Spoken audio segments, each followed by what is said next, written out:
안녕하세요, 선생님입니다. 오늘은 관계의 매너의 서툰 사람들 특징이라는 주제로 함께 하겠습니다. 누군가를 만나고 이제 이렇게 돌아오면서 혹은 또 어떤 모임에 이제 가서 얘기를 나누다가 아이고, 내가 아직도 이 버릇을 못 고쳤구나. 이런 느낌이 들 때가 있어요.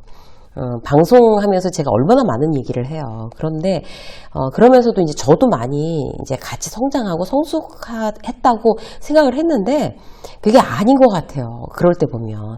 그러니까 어떤 이렇게 사람이 아예 바뀌는 게 되게 어려운 부분인 게 제가 이제 아직도 뭐가 이게 누군가랑 이제 얘기를 하거나 이럴 때 일이 내 마음에 안 들면 이렇게 얼굴색이 싹 바뀌는 그런 나쁜 습관을 아직도 못 고쳤어요. 그리고 이게 뭔가 이제 문제가 있어 보면 꼭 지적을 해야 직성이 풀리는 이런 것도 아직 못 고쳤어요. 제가 이제 방송에서 많이 얘기하잖아요. 포커페이스를 유지해야 된다. 지적질은 안 된다. 이런 거 강의한단 말이에요. 그런데 내가 막상 이제 그런 상황에 부딪히면 제가 이제 그런 나쁜 습관이 튀어나오는 거죠. 사람은 끝없이 배우고 훈련해야 되는 건가 봐요. 저도 이제 그렇게 이제 후회가 될 때마다 자꾸 고치려고 노력을 하거든요. 그러니까 어딘가에서 사람들을 만날 때 내가 이제 내가 또 그런 버릇이 내가 또 튀어나오는구나, 이러고는 안 되는데 고쳐야지 라고 어떤 의지나 관심을 갖는 거 대단히 중요합니다. 그런 생각조차 없으면 아예 못 고치잖아요. 의식은 하고 있어야 조금씩이라도 다시 이제 그 버릇 나왔다가 다시 그렇게 좋은 방향으로 조금씩 더 괜찮게 변해간단 말이죠. 사람들과의 관계에서도 사회생활 참 잘못 배웠구나 저 사람, 이런 소리 듣지 않으려면 우리는 이제 관계의 매너를 어떻게 하면 계속 나한테 더 연습시키고 숙달시켜서 점점점 좋은 매너를 가진 사람으로 바뀌어 갈까 관심을 가지시자고요. 오늘 그런 이야기를 해보도록 하겠습니다. 자, 그런 관계의 매너를 제대로 이제 못 배운 어떤 그런 사람들은 티가 나는데, 그런 사람들의 특징을 보면서 나하고 비슷한 점이 있다면 이제 걷어내는 작업, 이제 이러고 할 거예요, 오늘. 자, 첫 번째, 입이 가볍다라는 거예요. 관계에 있어서 가장 최악의 그야말로 이제 단점이죠. 입이 가볍다는 거는. 내가 이제 그런 이미지를 갖고 있다라고 하면 그야말로 이제 어떻게 더할 수 없는 최악인 거죠. 네, 그런 사람들이 어디나 푸진해 있죠? 네, 그런 별명으로 빅마우스라고 하잖아요. 쟤한테 무슨 얘기하면 반나절 만에 다 퍼진다. 이제 이런 사람들. 그런 이미지가 아닌지 조심하셔야 돼요. 저 사람한테만 얘기하면 다 소문나. 어쨌든 소문나. 이제 이렇게. 소문나라고 일부러 이용하는 사람도 있어요. 원칙을 정하셔야 돼요. 나한테 들어온 타인의 이야기는 절대 나한테 도로 나가지 않는다. 이걸 원칙으로 삼으시자고요. 그러니까 딱 들었으면 흡수해버리고 없어지는 거죠. 입이 무겁다는 어떤 이미지는요, 특히 직장에서 이제 자신의 장점이자 무기가 될 수 있어요. 입이 가벼운 사람 절대 믿지 않죠? 정작 가장 중요한 일은 함께 도모하지 않습니다. 근데, 이제 입이 가볍지 않으려면 우리가 또 조심해야 될 게, 말이 너무 많으면 입이 가벼울 수밖에 없어요. 말의 실수가 그렇게 많은 양의 말을 뱉어내는데 확률적으로 실수가 더 많아지지 않겠어요?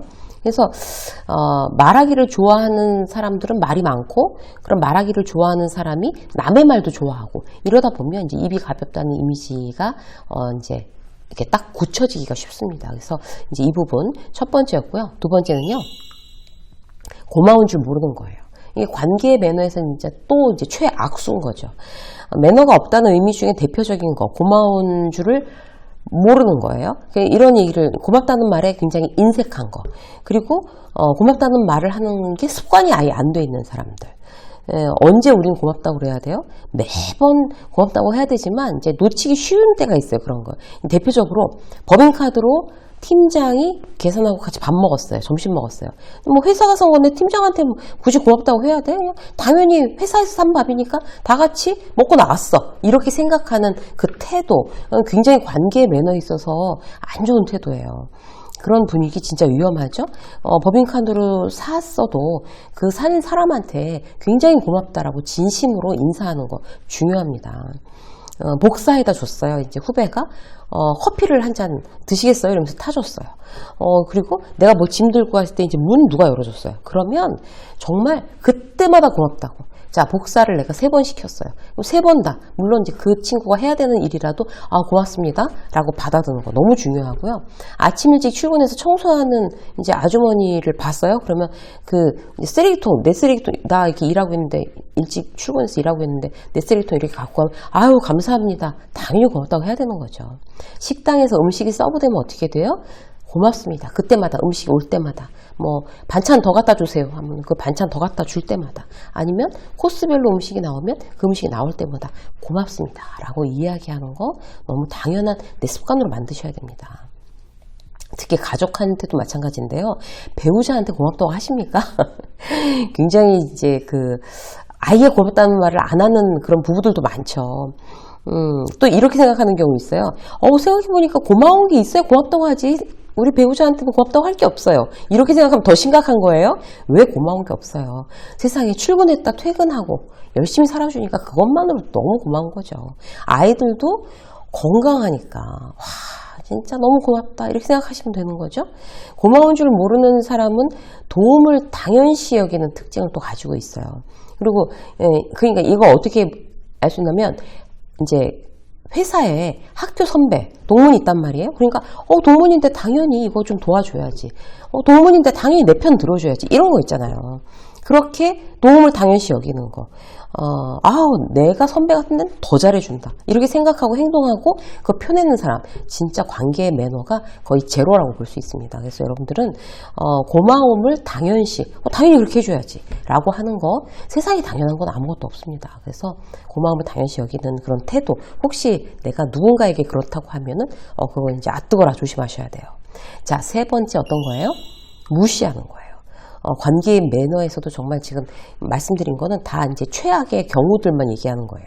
제일 대표적인 무시 뭘까요? 상대의 상황과 기분을 고려하지 않는 겁니다. 특히 직장 상사나 선배, 뭐 이런 후배한테 이제 잘못한 거 지적할 때, 이럴 때 보면 알 수가 있어요.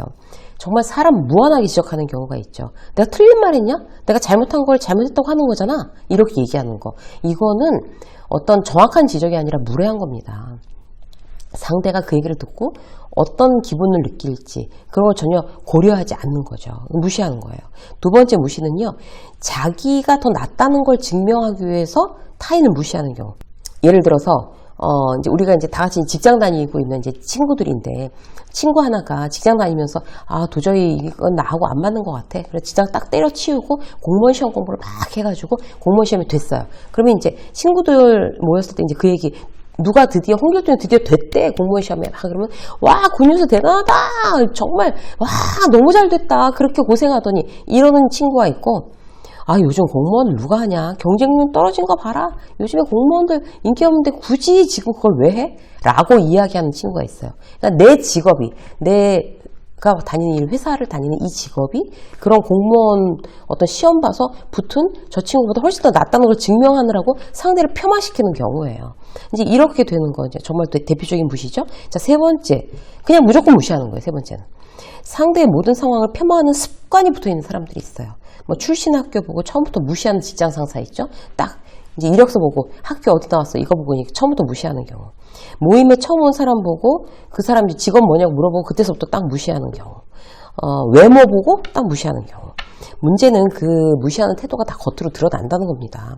무시당하는 사람이 기분 나쁘고 안 나쁘고를 떠나서 무시하는 티를 내는 사람은 대단히 매너 없다는 이미지 메이킹을 자기 스스로 하는 거예요. 결국 내가 나를 망치는 겁니다. 자, 한 가지만 더 볼게요. 4번째, 질투예요. 이것도 이제 원칙으로 삼아야 될 게 있어요.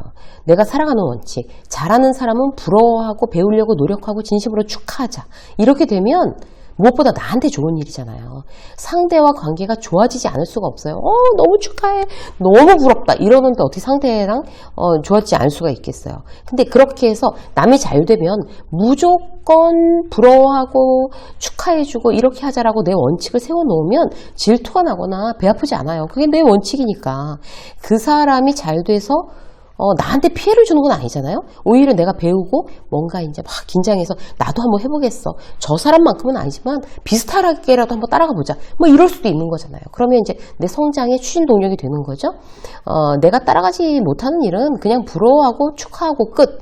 왜? 내 인생하고 그의 인생은 다른 거니까 비교하지 마세요. 비교하면 질투합니다. 비교하는 게 나쁜 질투의 본질이에요. 그래서 우리가 이제 그 어떤 관계의 어떤 매너에 있어서 지금 그런 관계의 매너가 제대로 안 돼 있는 4가지 대표적인 어떤 특징을 말씀드렸어요.